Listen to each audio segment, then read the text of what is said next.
You ever stop and think about the secret magic that's hiding in plain sight? We're talking about an ancient art form, a kind of alchemy, really, that takes one of the most common things on Earth and turns it into something, well, something extraordinary. Get ready because we're about to pull back the curtain on this epic journey. I mean, how does this stuff, the gritty, humble sand you find under your feet at the beach, just a handful of simple, tiny grains, somehow become the massive windows in our skyscrapers, the bottles we drink from, and yeah, even the pristine screens on our phones? Well, today, we are cracking the code. We're uncovering the alchemist's secret of turning sand into glass. Every great act of magic, right? It starts with a secret formula. A very precise recipe of what seems like simple ingredients. And let me tell you, the recipe for glass has been perfected over thousands of years. This ancient recipe honestly reads just like an alchemist's spellbook. So, the main event, the foundation of this whole thing, is silica sand. Then you've got soda ash. Think of this as the flux. It's the secret ingredient that basically tells the sand, hey, you don't need to get that hot to melt. Next up is limestone, the stabilizer, which gives the final creation its toughness. And the real pro tip? Cull it. That's just recycled glass, and it acts as a catalyst, kickstarting the whole process and making it way more efficient. And no, this isn't some modern invention. No way. We're talking ancient history here. Humans have been pulling off this magic trick, mastering the art of glassmaking for more than 3,000 years, just constantly perfecting this incredible transformation. All right, so we've got our ingredients. Now comes the real test. The sand has to face its greatest trial. A journey into an inferno so ridiculously hot, it actually rewrites the rules of matter. We're talking 1,600 degrees Celsius. That's almost 3,000 degrees Fahrenheit. Just try to wrap your head around that. It is hotter than volcanic lava. It's inside this insane furnace that the real transformation kicks off. At these crazy temperatures, something wild happens.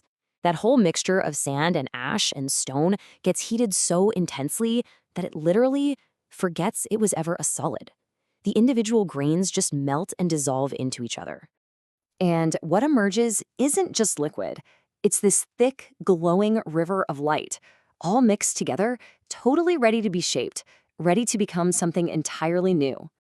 Okay, so you've got this river of fire. Now what? You can't just scoop it up with a bucket, right? This part takes some serious industrial strength spells of engineering to tame this molten glass and give it that perfect form. I mean, for real, think about it. How in the world do you take this 1,000-degree liquid and turn it into a perfectly smooth, optically pure sheet of glass without a single bump or flaw? The answer is straight-up wizardry. Okay, so spell number 1 is called the float process. Get this, they pour the molten glass directly onto a giant bath of liquid tin. Yeah, liquid metal. And because the glass is actually less dense, it just floats right on top, spreading out all by itself into a perfectly level sheet. It's incredible. But if you want that super duper pristine glass, for your phone screen, that calls for an even cooler trick, the fusion process. Here, the molten glass flows down both sides of a V-shaped trough and then merges together at the bottom, in midair. The key is that nothing ever touches the main surfaces of the glass, which is how you get that absolutely flawless, perfect clarity. All right, the glass is shaped, but we're not done yet. The journey's almost over, but this last part, this is the final enchantment. It's what locks in that magical, see-through quality we've been waiting for. Okay, so let's get to the real question here. We started with opaque sand, which you definitely can't see through. So why is the final product transparent? Well, the secret isn't what's in it. It's all about how the atoms are arranged. See, in sand, or quartz, the atoms are all lined up in this perfect, neat, rigid crystal structure. But when we make glass, we cool it down so fast that the atoms just don't have time to get organized. They're frozen in a jumbled, chaotic mess, a state we call amorphous. And that beautiful mess is the key. Think of a crystal as a super dense forest you can't walk through. The amorphous structure of glass, it's like a wide open field. Light just zips right through. But there's a catch. All that fast cooling traps a ton of stress inside the glass. It's basically like a tightly wound spring just waiting to shatter into a million pieces. It's super fragile. So to fix that, the glass goes through this final ritual called annealing. It's gently reheated, just a little bit, and then, this is the important part, it's cooled down super, super slowly and carefully. This process lets all those stressed out atoms just relax. It releases all that hidden tension and gives the glass the strength and durability we rely on every single day. So there you have it, from a secret recipe, through a trial by fire, to a final stabilizing enchantment. The transformation is complete. But the story isn't just about one bottle or one window. This is a cycle happening on a mind-blowing global scale. Hey, remember that cullet, the recycled glass from the beginning?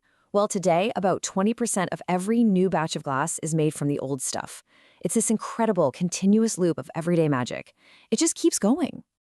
And when I say the scale is huge, I mean it. Every single year, we humans produce around 100 million tons of glass.